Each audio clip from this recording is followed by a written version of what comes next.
அனைவருக்கும் வணக்கம். இன்று அறுபடை வீட்டு அரசன் முருகப்பெருமான் பிறந்த நட்சத்திரம் வைகாசி விசாகம்.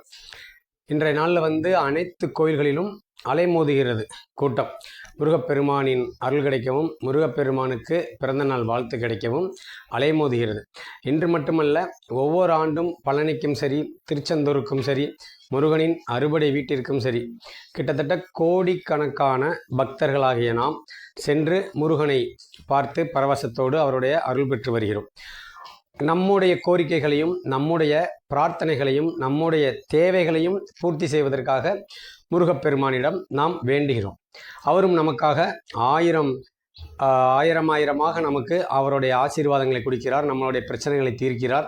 நாம் அதற்காக அவர்களுக்கு காணிக்கை செலுத்துகிறோம், வைக்கின்றோம். இதெல்லாம் நடந்து கொண்டிருக்கிறது. ஆனால் முருகப்பெருமானுக்கு ஒரு பிரச்சனை அப்படின்னா யார் தீர்த்து வைக்கிறது?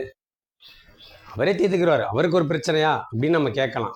ஆனால் அவர் சில விஷயங்கள் நம்ம பிள்ளைங்கள்ட்ட எதிர்பார்க்க மாட்டாரா? அவருடைய பக்தர்கள்ட்ட எதிர்பார்க்க மாட்டாரா?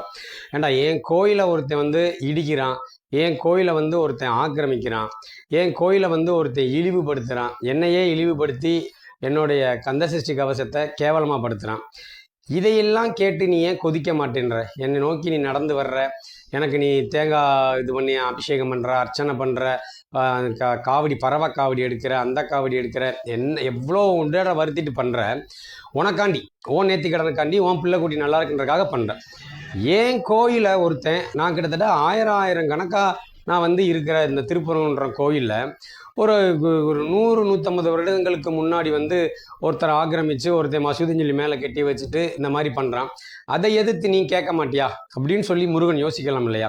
அவர் நினைச்சாருன்னா ஒரு நிமிஷம் ஒரு சின்ன ஒரு ஊதி விட்டார்னா, ஒரு குலுக்கி விட்டார்னா ஒன்றும் இல்லாமல் போயிடும். ஆனால் மக்களாகி நாம் அவருக்காக என்ன செய்ய போகிறோம்? நமக்காக நாம் வேண்டி பிரார்த்தனைகள் செய்கின்றோம், நாம் காவடி எடுக்கின்றோம், வைக்கின்றோம். இந்த முறை முருகன் நமக்கு ஒரு வாய்ப்பு கொடுத்திருக்கிறார், இல்லை நமக்கு ஒரு பரீட்சை வைத்திருக்கிறார் என்று ஒவ்வொரு முருக பக்தர்களும் கண்டிப்பாக எண்ணிக்கொண்டு இந்த திருப்பரங்குன்றத்தில் இந்த கார்த்திகை தீபம் ஏற்றிய எத்தனை வருடங்கள் ஆகிவிட்டது யோசித்து பாருங்கள்.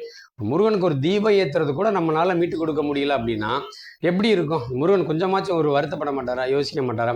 அவருடைய வருத்தத்தை போக்கும் விதமாகவும் முருகனின் வீட்டை நம்ம அந்த முதல் படை வீடான திருப்பரங்குன்றத்தை மீட்டு கொடுப்பதற்காகவும் இந்த மாத 22ஆம் தேதி, அதாவது ஆங்கிலத்திற்கு ஜூன் மாதம் 22ஆம் தேதி மதுரை மாநகரில் அம்மா திடல், இந்த ரிங் ரோட்டில் அம்மா திடல்னு ஒரு திடல் இருக்குது. அந்த திடலில் கூட்டம் நடைபெறுகிறது, முருகன் மாநாடு நடைபெறுகிறது. இந்த மாநாட்டில் நான் இந்த கட்சி, நான் அந்த கட்சி, எந்தவித பாகுபாடும் இல்லாமல் முருகனுடைய பக்தனாக, முருகனின் பக்தனாக நாம் அனைவரும் அங்கு ஒன்று கூடி முருகனுக்காக நாம் குரல் கொடுப்போம், முருகனுக்காக நாம் இந்த காரியத்தில் ஈடுபடுவோம், முருகன் அருள் பெறுவோம். இனி